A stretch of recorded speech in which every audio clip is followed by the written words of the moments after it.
50-50 is something you can't emphasize enough. The fight can go either way. Is he the better ground fighter than the guy who actually took Islam down? Neil Magny ranked 10th in the welterweights, 26-8, Haitian sensation versus Shavkat Rakhmonov. He has insane IQ, insane footwork. His speed is like fucking lightning fast, and then that doesn't even talk about his grappling. So we've been on that rock star regimen, knowing that I'm heaven sent, higher than I ever been. I got a problem with. What's going on, guys, and welcome to Totally Blitz Podcast, the Fight Club. Today we're talking UFC in the Apex. So let's introduce our host of the show. I'm Paul Pick'em Win'em Concha, the Totally Blitz MMA guru. I'll take the title. And I got my drink and I got my joint with. I mean, you're the MMA guru because you do the most studying. You enjoy the sport the most, and you be up earliest to watch the prelims. But I'm the MMA dickhead. You feel me? I'm just here to see somebody get hurt. That's all I care about. I'm just here. Feel me? Boy, I'm the Skip Bayless. I'm the Stephen A. Smith of the MMA world. I just want violence, man. And this is your boy, Lil KK, aka the Don PYE, and the mother with the hashtags, motherfucker with the hashtag sauce. Feel me? Oh, what's going on, boys? You already know what it is, man. I'm the MMA student right now. I'm still learning. Yeah.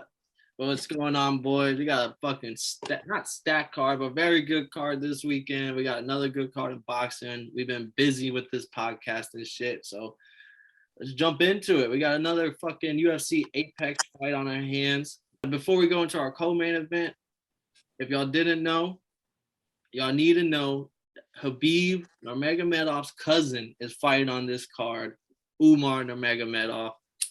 And that boy will be in the future top 10 pound for pound rankings and a future champion. He legitimately is Khabib. If y'all watch One Piece, he's Sanji mixed with Khabib. This man throws fucking kicks like they're punches. This man will wrestle you and destroy you. He really is one of a kind. And they don't put minus 1,000 favorites on people for no reason. Like that's how nice this dude is. And I'm tired of him fighting non-ranked opponents, because if he fights non-ranked opponents, he is minus 1,000 favorites. He needs to do it like they're gonna do him like Chimaev. They're gonna have him fight a top 5 guy probably in the next year or so. He's gonna go from unranked to a top 5 guy in the division like overnight, just because he's so skilled. He destroys anyone who doesn't have a number next to his name. That's crazy. I respect it. I think that family is like setting up a bloodline. Like it started off with their dad who passed, and now it's going to them. And like they're dangerous because of that mindset that they're kind of built with. They said the dad used to just walk around everywhere with his bag. He never went anywhere without his bag. So like it only made sense that his sons and nephews bought up and got that bag too in the UFC. So like I'm rocking with the Nurmagomedovs any day, but like it's gonna be a dangerous fight. I really want to go check bro out. Check bro highlight reel out. I want to see like what's his takedown? Did you tell me earlier? His takedown. Let me see. I can pull that up. So I know he has like 5. He averaged my bet. I undervalued it. He averages 7.5 takedowns a fight, and he's only fought 3-round fights. His significant strike percentage is at 68%. His submission averages per fight's 2.5. So he goes for attempts. Like he's so skilled. Like he truly is. He's somebody who everybody had on their focus. Everyone's focused. Like, okay, we know he's legit. Then he kind of had a knee injury. People thought that knee injury was so bad he might not be the same. Came back his last fight and completely dominated the guy. And it's not just his takedowns, because like if he was to fight you stand up, he's better than 90% of any stand-up fighters in this division. Like he will beat you any way possible. He has insane IQ, insane footwork. His speed is like fucking lightning fast. And then that doesn't even talk about his grappling. So he's just a different level of talent that we just have. Like I said, Khabib was a storm. But imagine a storm that was throwing fucking kicks like punches. Like that's crazy. The boy's gonna be a whole nother beast. And what's up? Oh, we didn't know what to do with it. Mark, what are you doing? Marcus, what are you doing if a motherfucker pulls up on you, tries to fight, and just throws straight kicks? Getting the fuck out of there. Get the fuck up out of there. Hey, you gotta bring a chainsaw to fight somebody like that. Cause you can't I don't fuck with kicks, bro. Because hey, Kevin Keep Hart that shit away from me. Dead ass. Kevin Hart once said, bro, if you get kicked in the face, bro, you deserved it. Because you watched the foot go from the floor to your motherfucking face. And like, I just couldn't imagine fighting somebody that just, I know that's all he's gonna want to do, and he still landed bitches because he sets him up so nice. He has fluid technique, and his fucking toolbox is so fucking deep. He could hit me with his third best screwdriver, and it was still fucking land. Right. And no disrespect to his opponent, Nate Maness. He's 14-1, 3-0 in the UFC on a 4-fight win streak of his own right.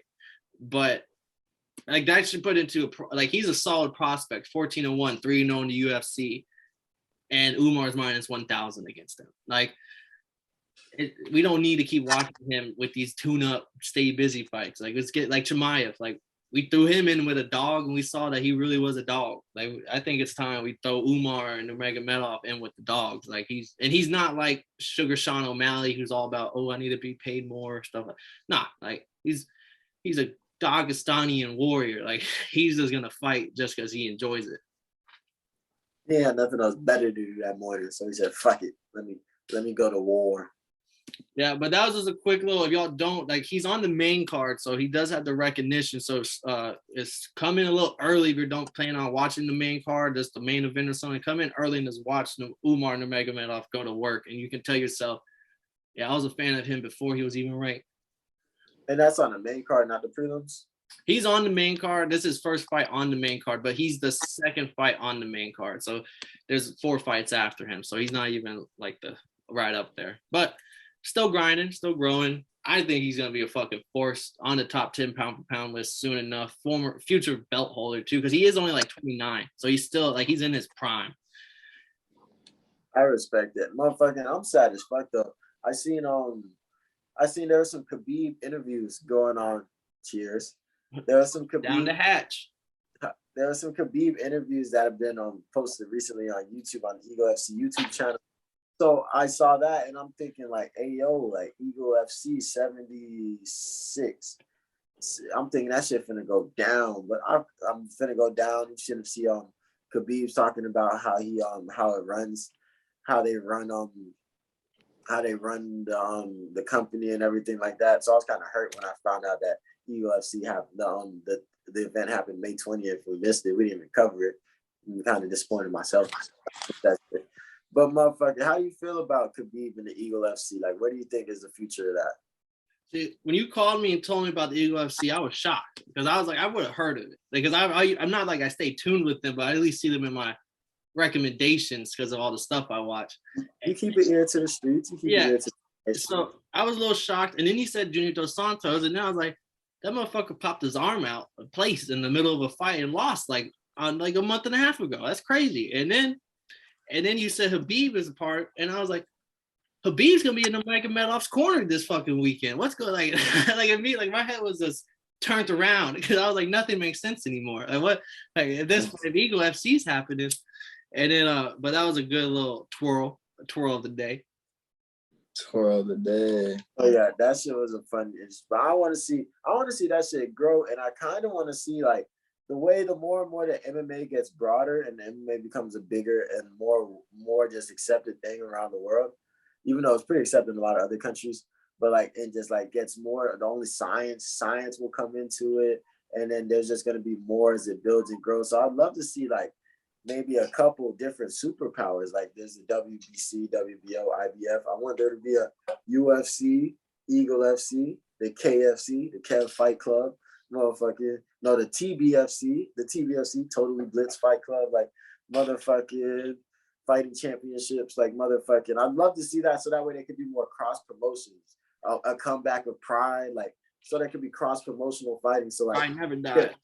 You can really sit down because Kamaru Usman said it best. It's one thing to say that you're genuinely the best in the world. So it's one thing to say that being in the best league, in the best league and you're fighting the best fighters, but what if they're best? What if there were other great fighters in other places that just got paychecks or like has different loyalties or something like that? Like that would be, and then you got to fight them, and then you really got to sit down and say like, yo, I'm the best in the motherfucking world, which would be pretty cool. So I was like, I would love to see these other entities grow into something deep. I want to see them boys throw. I want to see them boys grow. I want to see them boys become established. But Dana White got this shit in a fucking chokehold right now.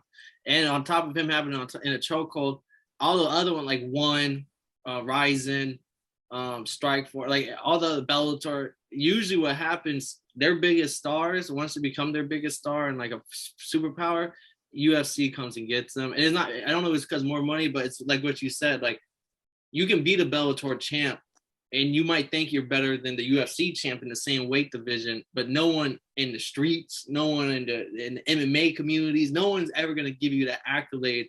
And it's because how far we've grown to this automatically assume that UFC is the best. Like no matter what. Everyone wants to be a UFC champion. No one wants to be anything else. And just like you'll see, like DC was champion of Strikeforce. He came over. Amanda Nunes, I believe, was champion of Strikeforce. She came over. There was who was the big champion? Yuri. He was champion at Ryzen. He just came over. And he's in the championship. Like usually, like Umar, he was champion at PFL, I believe. He came over. And like I think that might end up happening. He might become the biggest outside of the UFC, or people in that country and region who can't get to the United States to do the UFC. They'll be like everyone in Europe might be like, yeah, I'm going to become PFL world champion. Because once I become the world champion, PFL opens the doors to go to the US and have the money to back you to get into like these super big fights. So I think that's what it'll become. But I do hope it can rival the UFC just because fighters need more money. And because if there's competition, it only makes better fights because the companies will put on better fights to do better than the other company. Like, oh, other company has a big fight this weekend. We have a big fight this weekend, and they'll throw together the best cards possible. Unless your name is Dazin. Dead Zone, but Dead Zone, nah. But we do have two big fights. This card we gotta talk about here in the Apex. This one here, welterweight. Arguably the deepest division in UFC, up there with bantamweight, featherweight, running the lightweight. We got Neil Magny, ranked 10th in the welterweights, 26-8, Haitian sensation versus Shavkat Rakhmonov, number 15 in the division, 15-0. This will be every fight has been a finish, 8 TKOs, 7 submissions. It really is like the true, tried and tested, legitimate top 10 welterweight. Not like he's kind of old and fading out. No, he's legitimate top 10 welterweight. He's in his last 6 fights, he's won 5 of them.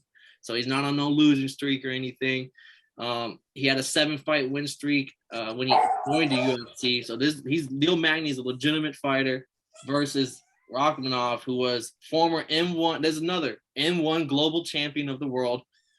And then he came over to UFC, and he beat Alex Cowboy Oliveira. He beats Michel Paizeras, who is usually due to steroids. He fails a lot of drug tests, but he's usually the strongest man in the division. Like he's one of them big. He's big, and you know why he's big. And great wrestler, great grappling, and he gets submitted in the second round against my boy Rakhmonov. And then he fights against Carlson Harris and knocks him out in the first round to lead up into this fight against a top 10 Neil Magny, who Neil Magny, like I said, over 20 UFC fights. He's on like a 4 or 5 win streak right now. He just beat the number 12th guy in the division. So this is a very solid card here, like very solid co-main event that will shake up the welterweight division.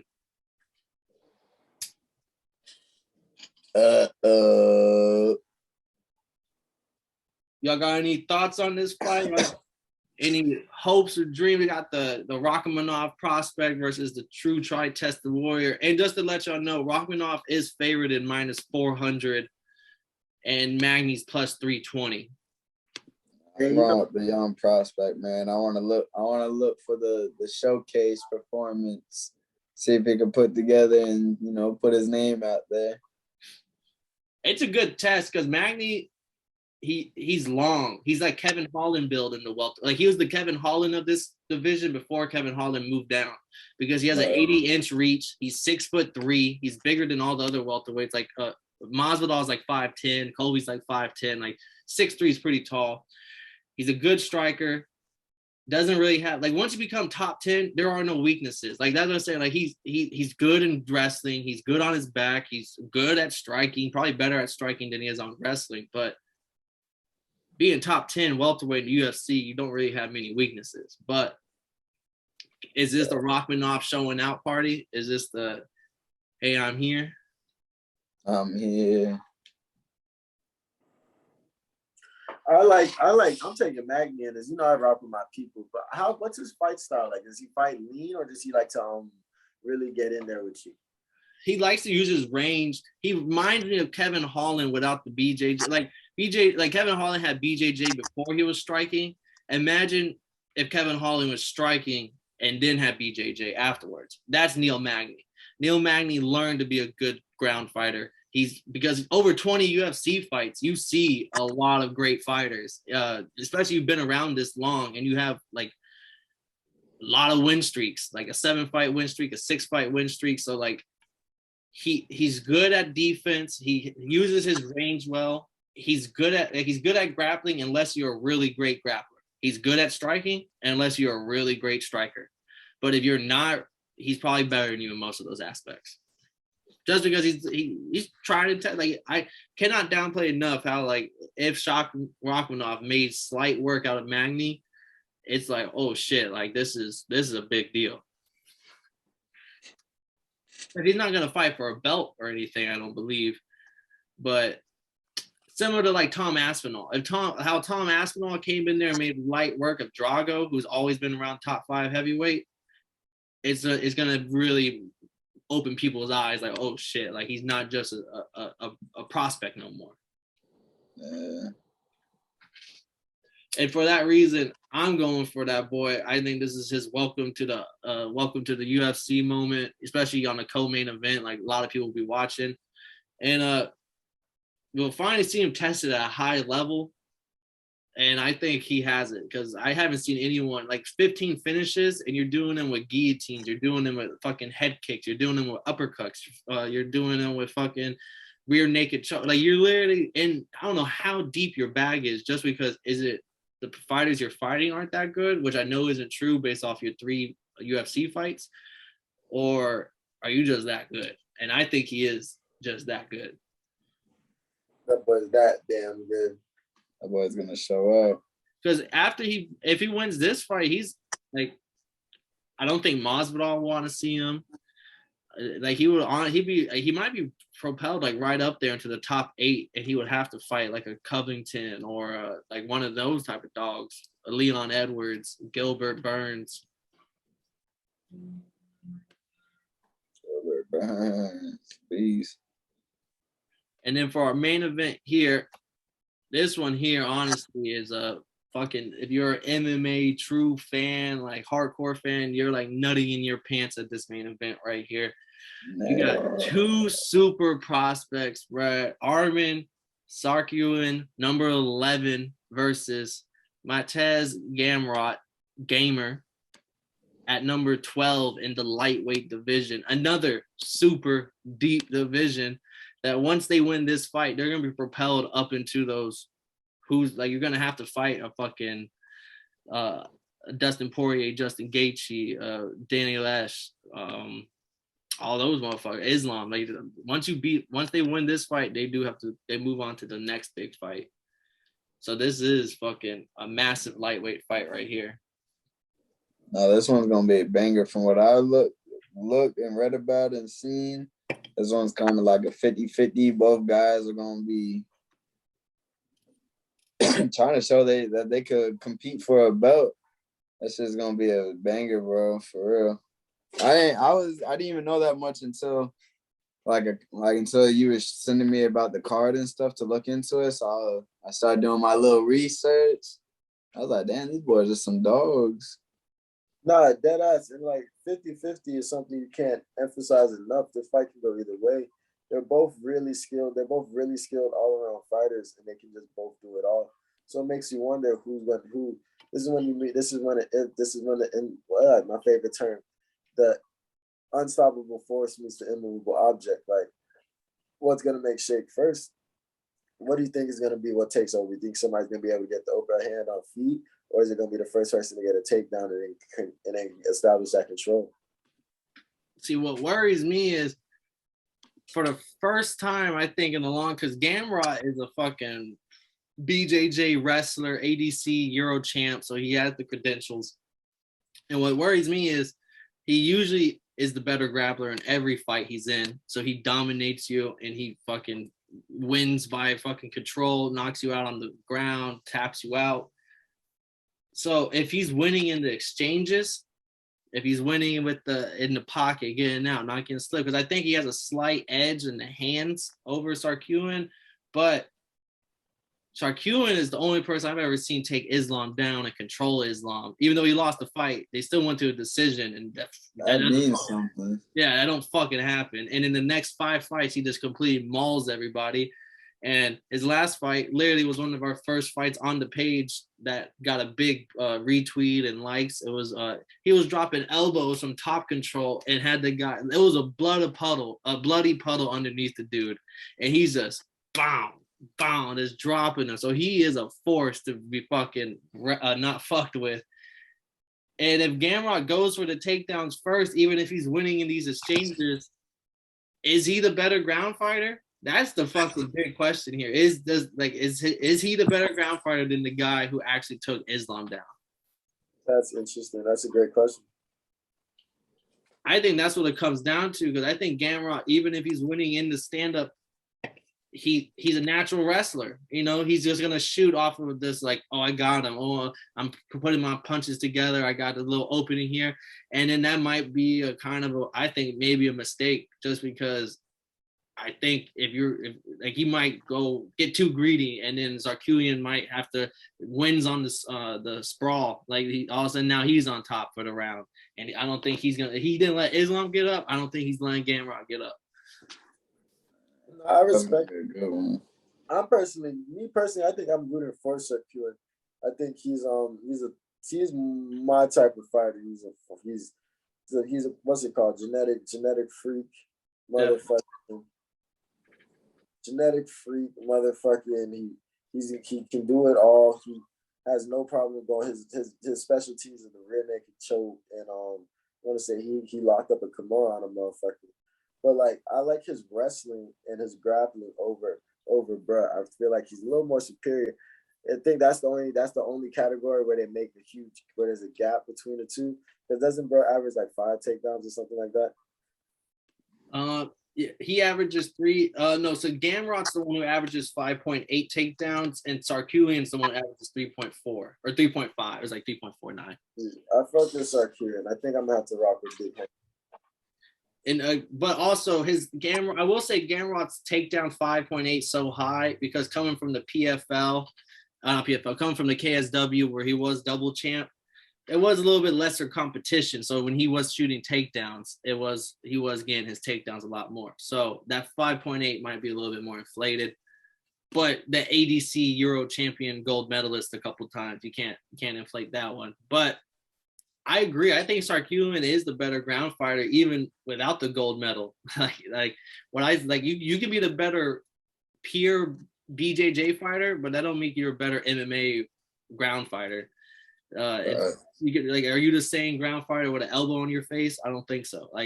So that's why I think he has the edge there. But I'm rocking I think it's a 50-50 fight. But the odds have Gamrot at plus 240 and Tsarukyan at minus 300.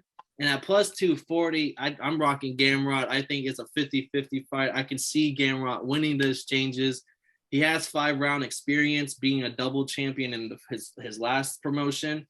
So he's been there, done that. Not saying Tsarukyan doesn't have a gas tank, because I haven't seen him ever seem out of breath in any of his fights at any moment, any round. So he probably does have the gas tank, but I think maybe the championship experience might play a little bit. And at plus 2, over 2 to 1, I'm taking Gamrot any day. Yeah, I expect it. I'm rocking with Paul's pick, man. Are you like? It's true. This is a dogfight for real though. Like, cause someone said that these two fighters combined for 600,000 followers on Instagram. Wow. This is not a big social media fight, no one. But if you are a true MMA fan, like this is a fight that you probably had circled once they marked the calendar for it, because these are two prospects who maybe one might hold the gold and maybe the other might fight for the gold, might not ever get it. But these are both like gold contenders if they continue, especially Gamrot too. Like he just joined America's top team and he's refined his striking. He's gotten better with his striking. You know, Dustin Poirier, he might not be the best fighter, but I do like his boxing. Like they do have solid boxing coaches over that top team. Yeah. So like his ground game is already nice. So if he can get his boxing right, he can do it. But Tsarukyan is also this like fucking unmovable force that just happened to have his first fight in UFC against Islam. If he didn't have his first fight against Islam, he'd probably be skyrocketed right now. Yeah. And like you said, man, he's the only person to take Islam down. That's a big deal. And go to decision. And one of the judges had him winning a round. That's how you know there's a gap in skill. When people start pulling out those stats for like you did good. But man, anything else y'all got to say about this Apex banger? Hey, no, I'm hyped for that main event though. For real, I can't wait for that one. Yeah, I think this is gonna be. I'm not gonna say it, but I think it's gonna be another good one. And like the UFC is consistent with it. But I need to get caught up in fighter. Like I keep trying to watch episode 7, but I'm falling asleep. And don't blame me, bro. I have heard a lot of negative feedback about the Ultimate Fighter. Yeah, it's not the best season ever, but that's the best. That's the best part about the Ultimate Fighter. It's 30 seasons, so if this season kind of adds, you can kind of just go slide back to a good season. Because I started this season by watching this season and season 21. So like season 21 was hit. So like this season, I just need to find another season help pick it. So I got you. I'll send you a couple of my favorite seasons after the pod, my bro. I'm on there. I might go to season 7 or something just cause. But stay tuned for the UFC Apex, and also stay tuned for the pod. If you haven't already, please give us a like, please subscribe. And if you're listening to us on where you get your podcast, you can always find us on at YouTube if you want to watch your favorite podcasters as they do their thing. And stay tuned because we're also dropping a fucking triple header, 3 belts on the line, boxing, brought to you by DAZN. And we'll catch y'all again. And if you don't know, now you know, motherfuckers. Yeah. Got a problem with being problematic. Get the light beam on me ready for electrostatic. Don't you step into this box if you're not batting. Then my gang got tools, you can go